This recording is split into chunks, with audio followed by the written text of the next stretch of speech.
Welcome! In this video, we'll show you how to set up your first depot in CADIS. This is the foundation you need before you can start working with the system. To get started, open the Master Data dashboard. Then go to the Org Tree section.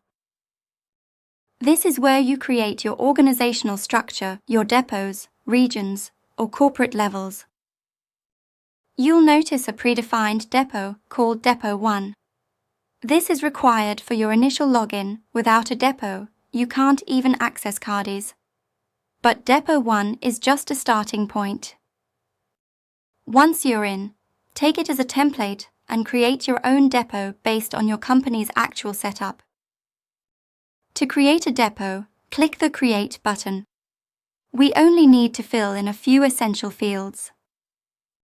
In the General Information section on the left, make sure to select the type as depot. Choose the parent unit that this depot belongs to, for example, your company's corporate unit.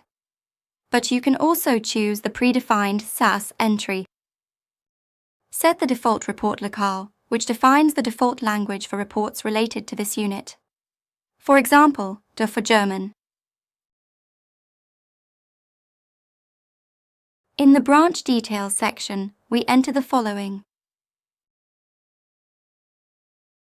the name of the depot or branch, the time zone, so the system knows which time applies to loading, unloading, and tour planning.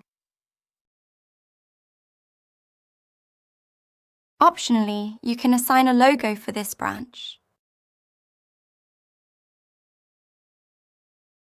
Also, define the working days.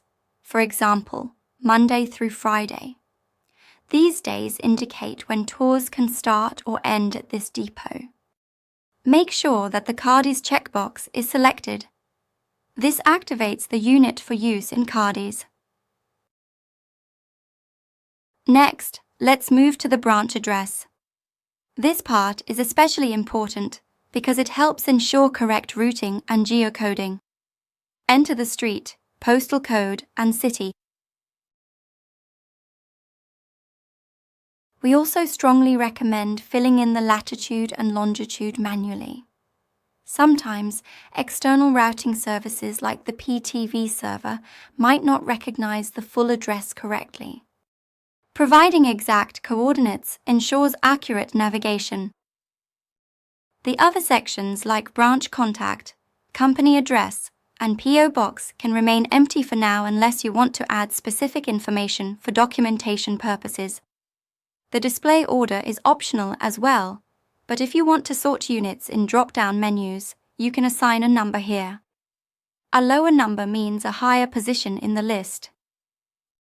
Once all required fields are filled in, you can save the org unit, and it's ready to be used in CADIS Control and the CADIS app.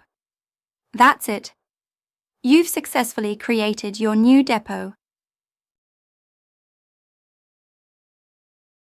Thanks for watching. If moving goods is what you do, CADIS software makes it smooth for you.